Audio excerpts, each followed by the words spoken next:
Podcast నచ్చితే subscribe చేయండి, like చేయండి, షేర్ చేయండి, సబ్స్క్రైబ్ చేయండి, ఫాలో అవ్వండి. తప్పకుండా ఫాలో అవ్వండి. హలో పిల్లలు, ఈరోజు నేను చెప్పబోయే కథ పేరేంటంటే కలిసి ఉంటే కలదు సుఖం. ఒక రాజు మంత్రితో కలిసి అడవికి వేటాడడానికి వెళ్ళాడు. ఎక్కడికి వెళ్ళాడు? అడవికి వేటాడడానికి వెళ్ళాడు. అక్కడ అతనికి చాలా వింత దృశ్యాలు కనిపించాయి. పాము కప్ప కలిసి ఆడుకుంటున్నాయి. పాముకు కప్పకు పడుతుందా? ఇద్దరు భద్రశత్రువులు అయినా ఇద్దరు కలిసి ఆడుకుంటున్నారట. ఇంకో చోట సింహం ఏనుగు కలిసి ముచ్చట్లు చెప్పుకుంటున్నాయి. మరొక చోట పెద్ద పులి పక్కనే జింక హాయిగా పడుకోనుంది. పెద్ద పులేమో దానికి కబుర్లు చెబుతూ నవ్విస్తుంది. అవన్నీ రాజుకు ఆశ్చర్యం కలిగించాయి. ఏంటిది, ఇంత బద్ధ శత్రువులు వీళ్ళంతా కూడా, ఇంత ఎనిమిస్ వీళ్ళంతా కలిసి ఎలా ఉన్నారు? హౌ ఇట్ ఈస్ పాసిబుల్ అని బాగా ఆలోచిస్తున్నాడట రాజు. మంత్రి గారు, ఇదేమిటి? నేను కలగనడం లేదు కదా, ఏదైనా మాయ అనుకోవడానికి ఇక్కడ ముని ఆశ్రమాలు కూడా లేవే.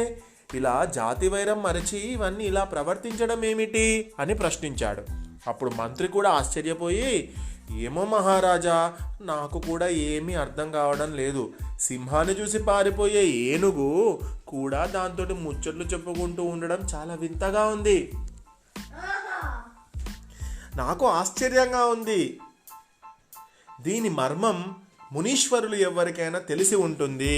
అంతవరకు మీరు వేట మానడమే ఉత్తమమని సూచించాడు. మహారాజు కూడా, అవును మంత్రివర్య, మీరన్నది నిజమే. నాకు కూడా వాటిని వేటాడడానికి మనసు ఒప్పుకోవడం లేదు. మూగ ప్రాణులైన అవే అలా ఉంటే మాటలు నేర్చిన మనం ఎలా ఉండాలి? నేనిప్పుడు వేటాడలేను అని అన్నాడు.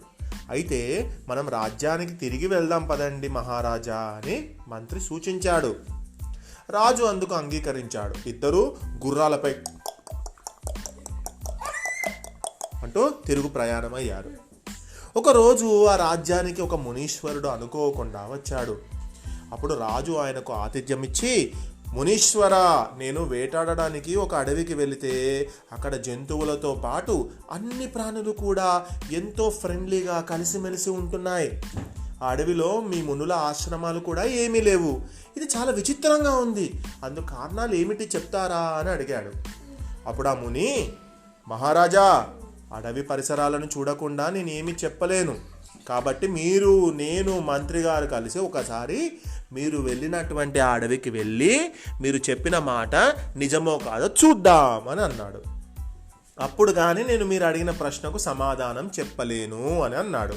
అందుకు రాజు అంగీకరించి మంత్రిని అందుకు ఏర్పాట్లు చేయమని ఆజ్ఞాపించాడు. వారు ముగ్గురు ఒక రథంపై అడవికి బయలుదేరారు. వారికి ఇంతలో ముందు కనబడిన దృశ్యాలే మళ్ళీ కనిపించాయి. సింహం ఏనుగు ఆడుకుంటూ ఉన్నాయి. పులి జింక పక్కపక్కకు కబుర్లు చెప్పుకుంటూ హాయిగా నవ్వుకుంటున్నాయి. బద్ధశత్రువులైనటువంటి అన్ని జంతువులు కూడా కలిసిమెలిసి ఉన్నాయి. అప్పుడు మునీశ్వరుడు ఇలా అన్నాడు మహారాజుతోటి, మహారాజా, మీరు ఇక్కడే ఉండండి. అక్కడ చెట్ల చాటున వాటి సమావేశం ఏదో జరిగేటట్లుగా ఉంది. నేను చాటుగా వెళ్ళి వాటిని గమనిస్తాను. నాకు జంతువుల భాష బాగా తెలుసు. అవేం మాట్లాడుకుంటున్నాయో నేను విని మీకు నేను చెప్తాను. అవి ఎందుకు కలిసిమెలిసి ఉన్నాయి, ఎందుకు ఫైటింగ్ చేసుకోకుండా ఉన్నాయి అనే ఆన్సర్ నేను చెప్తాను. ఎప్పుడు చెప్తాను? నేను ఆ జంతువుల మీటింగ్ అంతా కూడా విని చెప్తాను అన్నాడు. అందుకు రాజు ఏమంటాడు? సరే అన్నాడు. మునీశ్వరుడు నడుస్తూ ఒక చెట్టు చాటున దాక్కొని వాటిని గమనించాడు. అప్పుడే అడవిలోని జంతువులన్నీ అక్కడికి చేరుకున్నాయి. సింహం అక్కడ కూర్చొని ఉంది. కోతి వాటికి ఉపదేశం ఇస్తూ, అంటే ఏదో స్పీచ్ చెప్తూ, మనలో మనం ఒకదానికొకటి చంపుకోవడం చాలా ఘోరం. అందుకే నేను మిమ్మల్ని కలిసి ఉండమని చెప్పాను. కొద్ది రోజుల్లోనే ఈ సంగతి తెలిసి రాజు కూడా వేటాడడం మానేస్తాడు. అప్పుడు మనకు ప్రాణభయం ఉండదు. మనం ఆహారం కోసం ఇతర మార్గాలు అన్వేషించాలి. ఒక ప్రాణిని చంపితే దాన్ని తిరిగి బ్రతికించే శక్తి మనకుందా? లేదు. అటువంటి శక్తి మీలో ఎవరికైనా ఉందంటే చెప్పండి. అప్పుడు మీరు వేటాడండి, చంపండి, మళ్ళీ వాటిని బతికించండి. మరి ఆ శక్తి లేనప్పుడు మీరు ఎలా వేటాడతారు అని అడిగింది. కొన్ని రోజులుగా మీరు నా మాటలు విని ఆచరిస్తున్నందుకు నాకు చాలా సంతోషంగా ఉంది అని అంది. అది చూసిన మునీశ్వరుడు రాజు దగ్గరికి వచ్చి ఈ సంగతంతా వివరించాడు. అప్పుడు రాజు ఆశ్చర్యపోయి, ఈ వన్యప్రాణులే ఇలా చేసినప్పుడు మానవులైన మనము హింస మానుకోలేమా? ఇక మీదట నేను కూడా వేటాడి పాపం మూట కట్టుకోలేను. ఈ రోజు నుంచి నేను కూడా వేటను మానేస్తున్నాను. కేవలం నేనే కాదు, నా రాజ్యంలోని ప్రజలందరూ కూడా హింసను విడనాడాలి, అందరూ ఎంతో కలిసిమెలిసి ఉండాలి అని చాటింపు వేయించాడు. దీనికోసం మునీశ్వరులైన మీ సహకారం కూడా మాకు కావాలి.